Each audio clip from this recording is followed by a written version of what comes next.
नमस्कार। स्वतंत्रता दिवस नजदीक है तो हमने सोचा कि इसी शब्द पर थोड़ी गहराई से बात की जाए। स्वतंत्रता।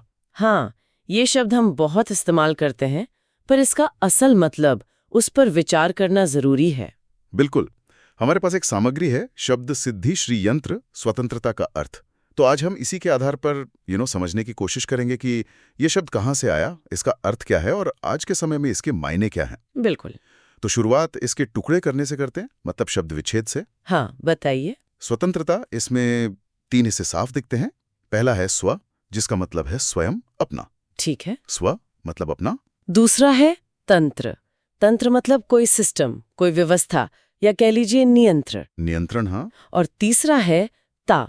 ये प्रत्यय किसी अवस्था या भाव को दिखाता है, जैसे सुंदरता, मधुरता। अच्छा, तो स्व और तंत्र मिलकर बना स्वतंत्र, यानी जिसका अपना तंत्र हो, अपना नियंत्रण हो। एकदम सही। और जब इसमें ता जुड़ गया तो बन गया स्वतंत्रता। मतलब वो अवस्था, वो हालत जहां बाहरी नियंत्रण न हो, जहां हम अपने तंत्र के, अपनी व्यवस्था के मालिक हों।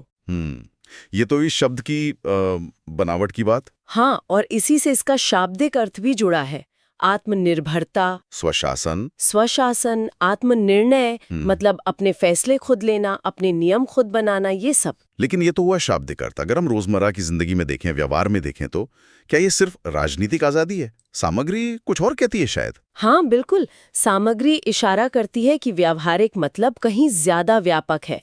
ये किसी भी तरह के बाहरी बंधन से मुक्ति है। किसी भी तरह के मतलब चाहे वो बंधन व्यक्तिगत स्तर पर हो या सामाजिक स्तर पर या फिर राष्ट्रीय स्तर पर, और इसमें सिर्फ मुक्ति नहीं है। अच्छा। और क्या है? इसमें अपने अधिकारों का इस्तेमाल कर पाना शामिल है और साथ ही अपने कर्तव्यों को निभा पाना भी। दोनों बातें जरूरी हैं। दिलचस्प। तो जब हम स्वतंत्रता दिवस पर देश की स्वतंत्रता की बात करते हैं तो आमतौर पर मतलब होता है कि भाई बाहरी शासन चला गया और हमने अपना संविधान अपना लिया। हाँ, ये ही समझा जाता है। पर स्रोत यहाँ एक गहरा सवाल उठाते हैं। वो पूछते हैं कि क्या सच्ची स्वतंत्रता सिर्फ सीमाओं की आजादी है? मतलब बस ब्रिटिश राज चला गया तो क्या हम स्वतंत्र हो गए? देखिए, ये बहुत महत्वपूर्ण सवाल है। राजनीतिक आजादी पाना यकीनन एक मील का पत्थर है, बहुत बड़ी बात है। हाँ, बिल्कुल। लेकिन सच्ची संवैधानिक स्वतंत्रता वो है जब देश का संविधान जो हमने अपनाया है वो हर एक नागरिक के लिए, मैं दोहरा रही हूँ, हर एक नागरिक के लिए बिना किसी भेदभाव के समान रूप से लागू हो। समान रूप से। हाँ, जब कानून का राज सबके लिए बराबर हो। ये सिर्फ नक्शे पर लकीरें बदलने या झंडा फहराने से कहीं ज्यादा गहरी चीज है। ये सोचने वाली बात है।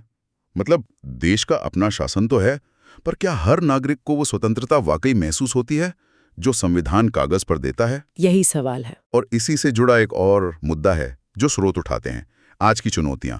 वो कहते हैं कि पारंपरिक परिभाषा के अलावा आज स्वतंत्रता के सामने कुछ नए खतरे भी हैं। बिल्कुल है। आज का जमाना अलग है। देखिए, हम संचार के साधनों पर, खासकर डिजिटल मीडिया, इंटरनेट, स्मार्टफोन, इन पर कितने ज्यादा निर्भर हो गए हैं। हाँ, ये तो है, बहुत ज्यादा। तो स्रोत सवाल उठाते हैं कि कहीं ये निर्भरता एक नई तरह की गुलामी तो नहीं बन रही?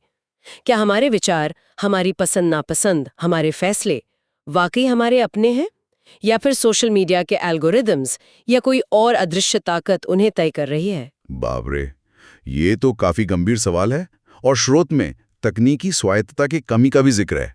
उसका क्या मतलब हुआ? उसका मतलब है कि जिन तकनीकों पर हमारा जीवन, हमारी अर्थव्यवस्था, यहाँ तक कि हमारी सुरक्षा निर्भर है, क्या उन तकनीकों पर हमारा अपना नियंत्रण है?